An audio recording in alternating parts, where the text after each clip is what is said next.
Toshkent shahrini chiqindilar sohasida raqamlashtirish loyihasi bilan tanishdik. Bizda ham Ekologiya vazirligi huzurida chiqindilarni boshqarish sirkulyar iqtisodiyotni rivojlantirish agentligi tashabbusi bilan va vazirlik tashabbusi bilan bugungi kunda toza makon billing dasturi ishlab chiqilgan. Bu toza makon billing dasturi butun respublika sanitar tozalash korxonalarining ishini muvofiqlashtirish va nazorat qilish bo'yicha ishlaydi. Toza makon billing dasturida chiqindilar nafaqat chiqindi maxsus texnikalarni yurishi, ularni o'sha tasdiqlangan marshrut jadvallariga amal qilishi bo'yicha nazorat tizimlari o'rnatilgan.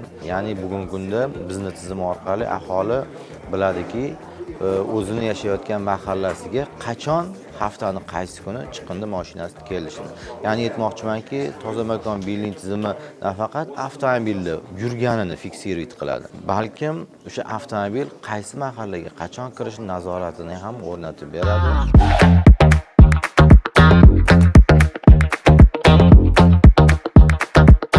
Albatta shu sanitar xizmatlarni ham sifatli ko'rsatish bu ekologiya vaziriga yuklatilgan ko'plab vazifalar doirasida bitta vazifalardir. Shuning uchun mana katta rahmat Bosh prokuratura tashabbusi bilan bugun bizning viloyat hamma rahbarlarimiz, viloyat prokuratura vakillari hammasi kelibsizlar. Sizlarga katta rahmat vaqtinglarni ayirmasdan kelganinglar.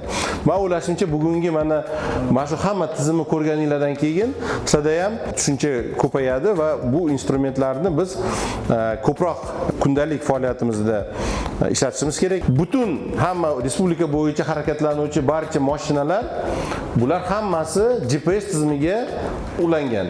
Oldin juda ko'p debitor ko'payib ketardi. Aholi norozi edi.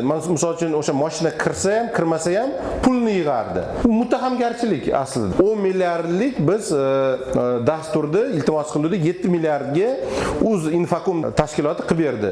Bu to'laqonli barcha davlat xizmatlari integratsiya qilingan, to'laqonli kiber xavfsizlikdan o'tkazilgan, onlayn rejimda ishlaydi va uni kodlari ayni davlat tashkilotida qilingan. Ertaga kimdir olib kirib uni to'g'lash imkoniyati yo'q. Mana ko'p biz bu uchun kurashdik, ya'ni elektr energiya bilan bu integratsiya qilingan. Ya'ni aholi tomonidan pul to'lanmasa, demak uni elektr energiya orqali biz pulni to'lattirish chorasini ko'rsak bo'ladi. Ya'ni sveti o'chiriladi. Va mahallaga misol uchun GPS orqali mashina kirmasa, hech qanaqa unga nachисление bo'lmaydi. Ya'ni aholidan sun'iy ravishda pul undirish operatorlar tomonidan yig'ishtirib qo'yildi. Endi shuni hammasini biz tartibga keltirib, yanada uni takomillashtirib boramiz. Yana keyingi darajalarda har bir hozir mana bu vazifa qo'ydim. Hamma mashinada video kamera bo'lishi kerak. Uni sekin-sekin birma-bir kurashadigan bo'lsak, joyga qo'yiladi. Katta rahmat.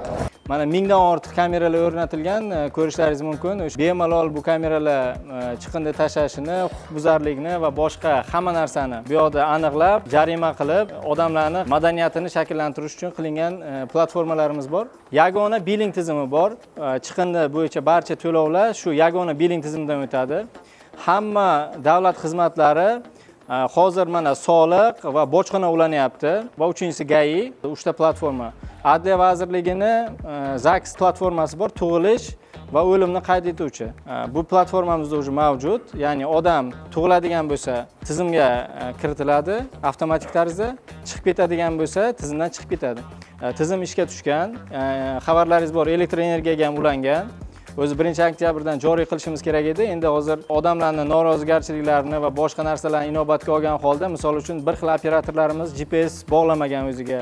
Shuning uchun oldin hammasiga GPS bog'latib, hududga xizmat ko'rsatilgani natijasida keyin biz hozir pul izimaj qiladigan bo'lamiz.